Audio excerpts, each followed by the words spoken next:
A gente não acredita em heróis solitários. A gente acredita em pessoas numa comunhão de um propósito maior que elas mesmas, fazendo alguma coisa para transformar, para melhorar.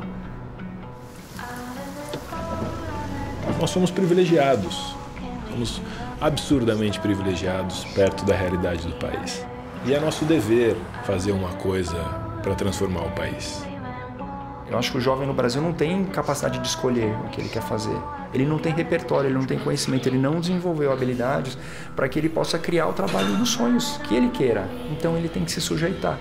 E aí, como é que a gente está preparando as nossas crianças, os nossos jovens para esse mundo? Então, como que a gente pode criar soluções pragmáticas, pé no chão, em larga escala, para endereçar necessidades reais? Bom, se a gente for criar uma solução, tem que ser uma solução para 11 milhões. Não pode ser uma solução para meia dúzia. Daí também que a gente começou a apostar no modelo de negócios de impacto social. Tem que ter premissa, escala, para a gente fazer esse negócio acontecer. Quando nós sentamos com a Artemisia, e a Artemisia nos alertou que a hora que esse negócio escalar, vocês vão endereçar um pedaço enorme da população. E eu nunca tinha pensado literalmente desse jeito. A maioria das pessoas não sabe, mas a gente mora num país em que de cada 2 jovens que começam o ensino médio, 1 não termina. E dos que terminam, uns 10% só tem um nível mínimo de português e matemática. O jovem no Brasil, ele não está aprendendo.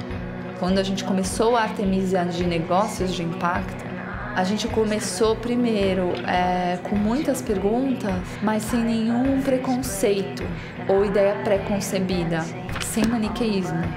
De olhar para as iniciativas e começar a se questionar como elas poderiam ser maiores e melhores, ou mais inclusivas. E aí que veio a ideia e a hipótese de que se a gente pensasse em modelos de negócio, a gente poderia ter mais impacto. O que a gente busca, principalmente do time médico, que olha no olho dessas pessoas e genuinamente estão preocupadas em cuidar delas. A gente ficou 6 meses aqui na favela da Erundina. Foi um momento muito rico do nascimento do programa Vivenda, em que a gente construiu junto mesmo com os moradores. Um dos impactos mais evidentes que a gente gera é a geração de renda local. Mais de 70% do custo de uma reforma fica na comunidade, seja no pedreiro, seja no material que a gente compra localmente. Desenvolvimento você não faz sozinho, é juntando os temas todos em um lugar só, e especialmente tendo moradia como ponto de partida.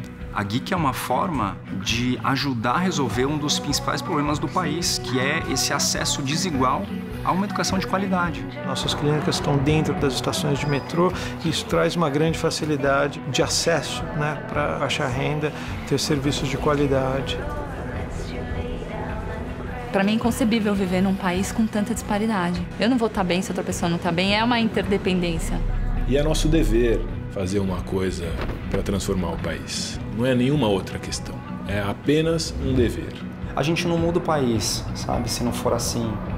Quando a gente pensar em empreender, que a gente se desafia a resolver os grandes problemas da nossa sociedade. Então, acho que a nossa missão é como que a gente pode criar negócios que estão a serviço do desenvolvimento humano. Eu acho que esse é o nosso grande desafio. E acho que essa é a nossa grande contribuição mesmo.